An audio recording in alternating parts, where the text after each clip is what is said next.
What made Jimmie so tough to race against? Oh, he's got a good team, and it takes a team. He'll tell you it's not just one person makes it happen. I mean, with a great crew chief and a great team owner and a great horsepower, great cars, it takes everything to win on a consistent basis, and that's what made him so great. I'm sure that's what he'll tell you. You know, that's what I would tell you. You went 4 seasons against him, head to head. When you were racing around him, obviously that was young in his career. He wasn't a champion by that point. But what did you see racing around the 48 that separated him from other competitors? Well, they were very, very organized and very methodical about everything they did on the racetrack. And I think my last year that I was in the sport in 2005, I made the chase for the championship. And I remember looking over and all of us standing side by side, me and Jimmie and all the guys. And I was really happy with my career because I always told everybody I just want to go out on top of my game. And I was able to do that, you know. I look around me when I made it, and all the top dudes were right there, and it felt really, really strong and comforting knowing that my career was over, but I went out, not running bad, running really good. A lot of second, didn't win that last year, but did win the year before, and had a lot of second place finishes and so close, a lot of victories, but still made the chase, and that was a big deal. What makes sustained success so hard in NASCAR? Oh, all the years that they were able to do it, you got to run, obviously, but sustained success, why is it so hard? In my opinion, that's a great question. In my opinion, it was the owner. It was the same crew chief. It was understanding each other. There wasn't all kind of changing going on where they had to downshift and relearn it again, you know. They had to Jimmie and Chad staying together like that, I think was so key.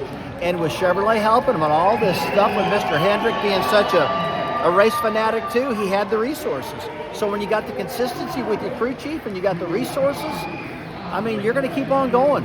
And in my opinion, that's what kept him so good. Now, they've had their ups and downs. They'll be happy to tell you, later on in his career. So, but that happens. You know. We talked a lot about really from the 2000s to now how much the sport has evolved, but there was a little evolution between when you started your career and when you stepped out of the car as well. How difficult is it to adapt and still stay at the top of the game? It's very, very hard to stay at the top of your game. And I was telling my wife Patty and I were talking today and about last night, and then we were talking about crew chiefs that were really, really good crew chiefs that aren't around any longer, crew chief, because they weren't technical guys. They were seat of the pants guys that they knew how to set a car up. They knew how to do this, and they knew how to do that. But now the sport, because the cars are almost identical, it's got so engineering based. And they weren't engineers. They were just super smart seat of the pants style guys. Unfortunately, that's not what's working right now. So a lot of those guys lost their jobs because they just didn't know that. And I feel sorry for that, I really do, because I never saw it coming to where it was going to be this technical, this quick.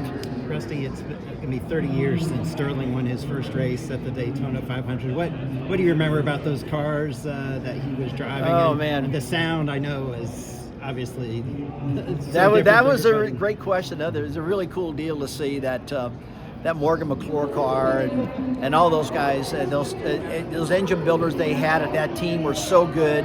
And Sterling was on top of his game. He's always been a hell of a driver, a really good driver, when he's at his prime. But, we all jump on his lead with that exhaust system you just mentioned.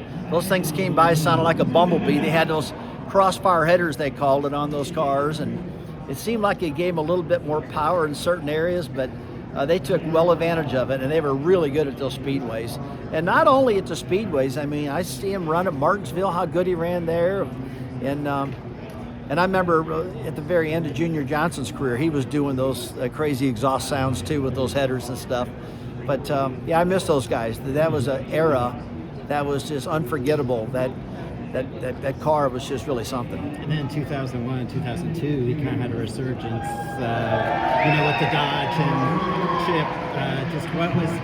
What made him so good in those couple of years? I think the team that he was with, I think the Ganassi team and Dodge, they had so much excitement behind them to perform and run well. My gosh, you had Felix Sabatos, you had Chip Ganassi, you had the Coors Light car that was running, and they just had a lot going on. I remember that was one of our key targets that we wanted to beat all the time because they were consistently fast. Not really, except Donnie and I have always been super big-time friends because of short track racing. I used to go to Hueytown, Alabama at Bobby's place, and he helped me out a lot with when I first got into NASCAR. A ton he helped me. And Donnie was around him all the time, and Donnie was always really big on trying to coach you and help you. And that's one thing I remember about him. They mentioned last night, Winston Kelly mentioned how smart Donnie was at coaching people and helping people, you know. So that's probably one of the best things I remember about Donnie, how much of a coach he was.